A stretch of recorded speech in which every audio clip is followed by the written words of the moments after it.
Hello and welcome to our channel Padhaku Keede. Students, मैं आप सभी का स्वागत करती हूं हमारे चैनल पर। अगर आप चैनल पर पहली बार विजिट कर रहे हैं तो I would like to request you to please subscribe to the channel and press the bell icon so that आगे आने वाले वीडियोस के नोटिफिकेशंस आपको टाइम टू टाइम मिलते रहें।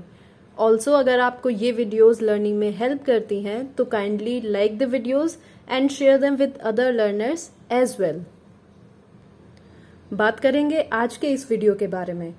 आज के वीडियो में हम डिस्कस करेंगे क्वाड्रेटिक इक्वेशंस और ये पार्ट 3 होने वाला है इस पर्टिकुलर चैप्टर के लिए। ये आपका मैथमेटिक्स क्लास 10th की बुक से टॉपिक लिया है मैंने, और ये वीडियो आपके बोर्ड एग्जाम्स में प्लस में अगर आप कॉम्पिटिटिव एग्जाम्स की तैयारी कर रहे हैं तो बहुत हेल्पफुल रहने वाली है, क्योंकि इसके अंदर हम डिस्कस करेंगे एनसीईआरटी स्पेशल क्वेश्चंस। इस पार्ट से पहले 2 पार्ट ऑलरेडी बन चुके हैं इस चैप्टर पे, तो अगर आपने नहीं देखे हैं तो I would suggest you to first go and watch those 1 and 2 parts from this chapter. तो क्वाड्रेटिक इक्वेशंस की इस वीडियो में हम डिस्कस करेंगे another method of solving quadratic equations, यानी कि another method of finding roots of quadratic equation. Quadratic equation को solve करना या फाइंड आउट उसके रूट्स, दोनों एक ही बातें होती हैं। अब मैं रिवीजन के तौर पे आपको बता दूं कि क्वाड्रेटिक इक्वेशन की general form ax square plus bx plus c equal to 0 होती है, और इस इक्वेशन से हमें क्या करना है, क्योंकि x की डिग्री क्या है 2 यानी कि 2, तो यहाँ पे x के सॉल्यूशंस कितने आएंगे 2। अब वो हम अलग अलग तरीके से अलग अलग मेथड्स को यूज करके फाइंड आउट कर सकते हैं। इससे पहले वाले पार्ट में हम डिस्कस कर चुके हैं फैक्टराइजेशन मेथड, जिसमें मैंने आपको बहुत ही अच्छे सरल एग्जाम्पल के साथ आपको समझाया है। आज के इस वीडियो में हम डिस्कस करेंगे कंप्लीटिंग द स्क्वायर मेथड, यानी कि हमारे पास ax square plus bx plus c equal to 0 type की इक्वेशन को हम कंप्लीटिंग द स्क्वायर मेथड से किस तरीके से सॉल्व कर सकते हैं। मैं आपको बता दूं कि हम सॉल्यूशन चाहे किसी भी मेथड को अप्लाई करके निकालें, सॉल्यूशंस किसी भी पर्टिकुलर इक्वेशन के लिए सेम रहेंगे। अब ये अलग अलग मेथड्स पढ़ना इसलिए जरूरी है क्योंकि बोर्ड एग्जाम्स में हमसे डायरेक्ट पूछा जाता है कि solve this equation by using completing the square method और by any other given method जिसका भी नाम आपको मेंशन किया होगा। तो अगर आप उसी गिवन नाम के साथ यानी कि उसी मेथड के साथ सॉल्व करते हैं तभी बोर्ड एग्जाम्स में आप नंबर्स स्कोर कर पाते हैं, अदरवाइज नहीं। चाहे बेशक से आपने पूरा सोल्यूशन दे दिया हो, लेकिन अगर एग्जामिनर ने आपसे कंप्लीटिंग द स्क्वायर मेथड से एक इक्वेशन को सॉल्व करने को बोला है तो आपको वही मेथड लगाना है। इन केस अगर आप दूसरा मेथड लगाते हैं तो आप मार्क्स स्कोर नहीं कर पाएंगे। ऑल्सो कॉम्पिटिटिव एग्जाम्स में अलग अलग मेथड्स को पढ़ना इसलिए इंपॉर्टेंट हो जाता है क्योंकि हो सकता है एग्जाम टाइम में कोई एक मेथड किस तरीके से सॉल्व करना है वो अप्लाई करना हम अच्छे से याद ना कर पाए, रिकॉल ना कर पाए मेमोरी में ऑन द स्पॉट, तो उस केस में बैकअप प्लान्स के लिए हम हमेशा, और ऑल्सो इससे हमारी मैथमेटिकल कैलकुलेशंस शार्प होती हैं। So this is the reason कि हमारे पास अलग अलग मेथड्स हमें स्टडी करने होते हैं रूट्स निकालने के लिए, बेसिकली किसी भी क्वाड्रेटिक इक्वेशन के। तो आइए शुरू करते हैं कंप्लीटिंग द स्क्वायर मेथड। तो इस मेथड को हम समझेंगे एक एग्जाम्पल की हेल्प से। जैसे कि हमारे पास इक्वेशन गिवन है x square plus 4x minus 5 equal to 0।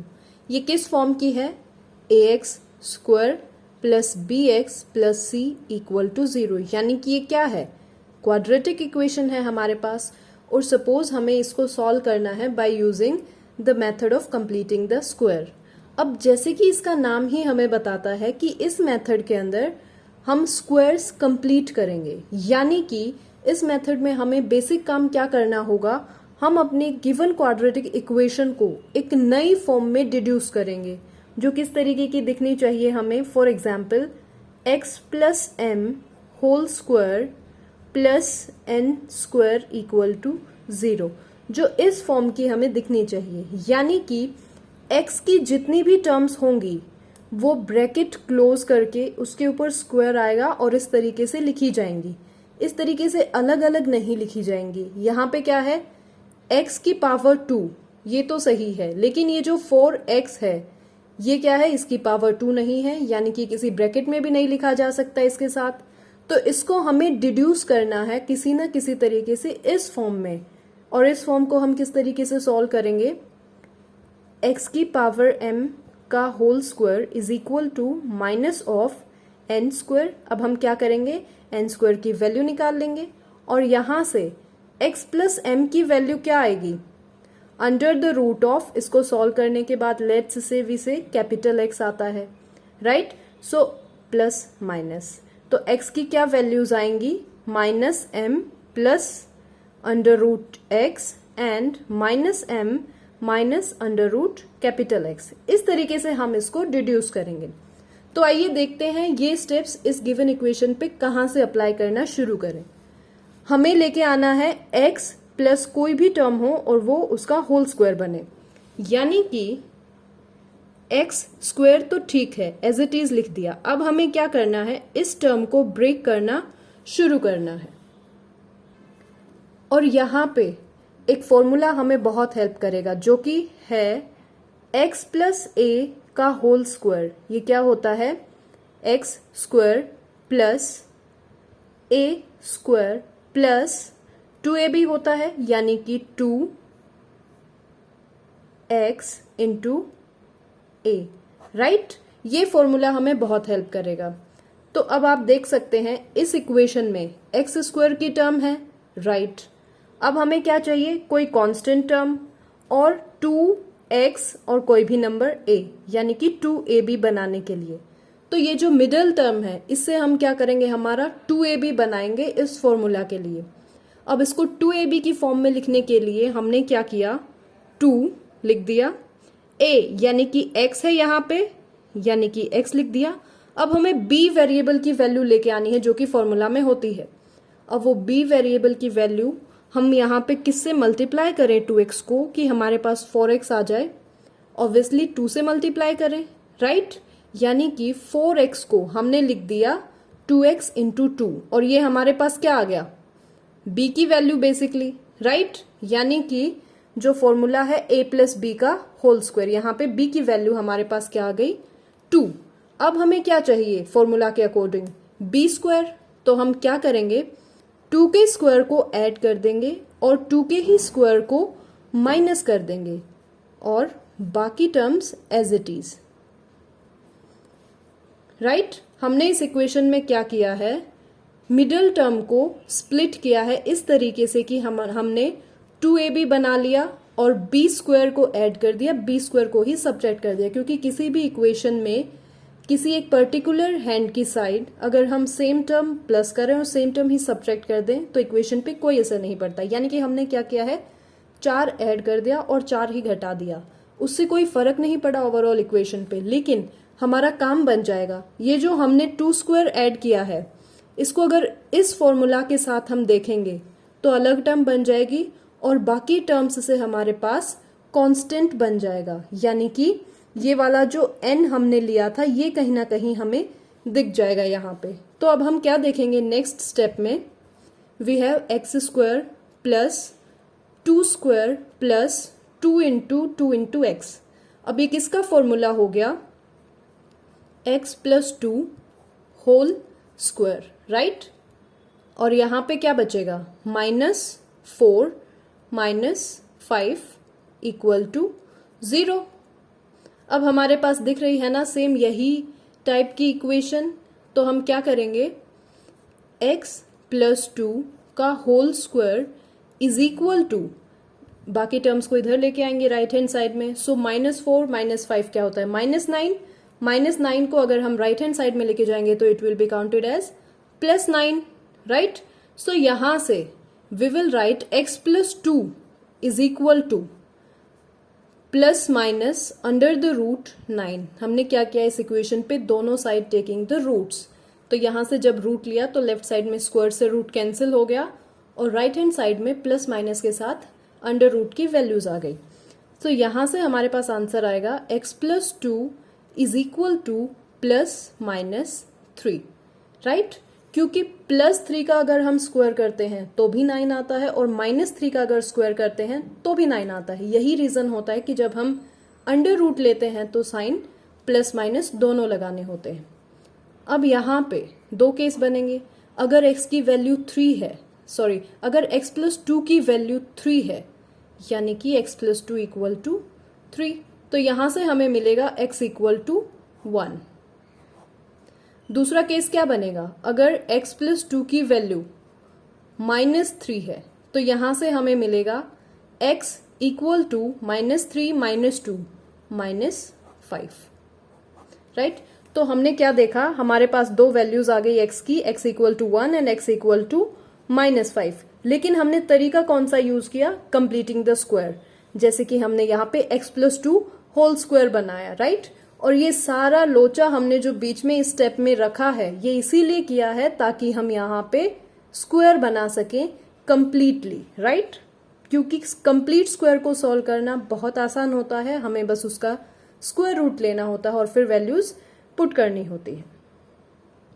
So I hope ये मेथड आपको समझ आ गया होगा। अब डिस्कस करते हैं एक इम्पॉर्टेंट पॉइंट जो इसी मेथड में हमें अप्लाई करना होता है, और वो ये है कि अगर हमें इक्वेशन दे दी जाए 3x square minus 5x plus 2 equal to 0, यानी कि कहने का मतलब ये है कि x स्क्वायर का कोफिशिएंट 1 के अलावा और कुछ हो, तो फिर हम इक्वेशन को किस तरीके से सॉल्व करेंगे, कंप्लीटिंग द स्क्वायर मेथड से। यहाँ पे तो हमने देखा था डायरेक्ट एक्स स्क्वायर बन रहा था, इसका मतलब कि x प्लस a का जो फॉर्मूला हमें बनाना था उसमें फर्स्ट टर्म हमें एज इट इज मिल गई थी यहाँ से, लेकिन इस इक्वेशन में हमें क्या करना होगा, फर्स्ट टर्म बनानी पड़ेगी। अब आप अगर देखेंगे 3 का स्क्वायर क्या होता है, 9, तो हम क्या करेंगे, 3x का होल स्क्वायर, ये क्या हो जाएगा 9x स्क्वायर, राइट। तो हम क्या करेंगे, इस पूरी इक्वेशन को मल्टीप्लाई कर देंगे 3 से, और ऐसा हमने इसलिए किया ताकि फर्स्ट प्लेस पे यानी कि x स्क्वायर का कोफिशिएंट एक कंप्लीट स्क्वायर नंबर हमारे पास आए। यहां से इक्वेशन हमें क्या मिलेगी, 9x square minus 15x plus 6 equal to 0, right. अब हम इसको क्या लिख सकते हैं, एक कंप्लीट स्क्वायर, यानी कि 3x का होल स्क्वायर। ये हमारे पास क्या काम करेगा, a स्क्वायर का काम करेगा। अब हमें क्या चाहिए, सेकेंड नंबर जो कि होता है 2 इंटू a इंटू b, और उसके बाद हमें चाहिए होगा b स्क्वायर, राइट। तो अब ये टर्म हम बनाएंगे 2ab, तो क्या करेंगे, 2 लिख दिया, a की वैल्यू लिख दी 3x। अब हम b यानी कि क्या वैल्यू लिखें कि हमारे पास यहाँ पे -15 आ जाए, राइट। तो हमारे पास वैल्यू हम लिखेंगे b की माइनस, ये कितना हो गया 6। तो अगर हम यहाँ पे 5/2 लिखें, राइट, तो हम क्या देखेंगे, 2 से 2 कैंसिल और 5 × 15, यानी कि -15x हमें ये टर्म मिल जाएगी। अब हमने क्या किया, -5/2 लिखा है, तो हम क्या करेंगे, इसी को प्लस करेंगे और इसी को सब्ट्रैक्ट करेंगे। सो प्लस -5/2 का होल स्क्वायर माइनस -5/2 का whole square plus 6 equal to 0, ये सब हमने कर दिया। तो अब हम नेक्स्ट स्टेप में क्या कर सकते हैं, x प्लस a का होल स्क्वायर लिख सकते हैं, यानी कि a प्लस b का होल स्क्वायर, यानी कि 3x माइनस 5/2 का होल स्क्वायर, क्योंकि यहाँ पे b की वैल्यू हमारे पास क्या है, -5/2, इसका होल स्क्वायर, और प्लस में बाकी जितने भी कॉन्स्टेंट्स हमारे पास बचेंगे वो इक्वल टू 0। अब यहाँ से सेम प्रोसीजर हम अप्लाई करेंगे, कॉन्स्टेंट्स को राइट हैंड साइड में लेके आएंगे, उनका स्क्वायर रूट करेंगे, वहां से हमें 3x माइनस 5/2 की दो वैल्यूज मिलेंगी। एक एक वैल्यूज में अलग अलग तरीके से हम 3x माइनस 5/2 को इक्वेट कर देंगे और वहां से x की वैल्यूज के लिए सॉल्व कर लेंगे। So the rest part is your calculation. Method यहीं तक था। सो आई होप आपको कंप्लीटिंग द स्क्वायर मेथड अच्छे से समझ में आ गया होगा किसी भी क्वाड्रेटिक इक्वेशन को सॉल्व करने के लिए या उसके रूट्स फाइंड आउट करने के लिए। अगर आपको कोई भी डाउट आता है इसमें तो आप मुझसे कमेंट सेक्शन में पूछ सकते हैं। Also this is your homework students कि आपको ये इक्वेशन सॉल्व करनी है और इसके रूट्स क्या आते हैं आपको कमेंट सेक्शन में जरूर बताने हैं। इसी के साथ आज की वीडियो यहीं ओवर होती है। मिलते हैं अगले वीडियो में नए टॉपिक के साथ। तब तक के लिए पढ़ते रहिए. Take care of your health. Keep studying, keep growing. Thanks a lot for watching. And yes, please do subscribe to the channel. Thank you so much.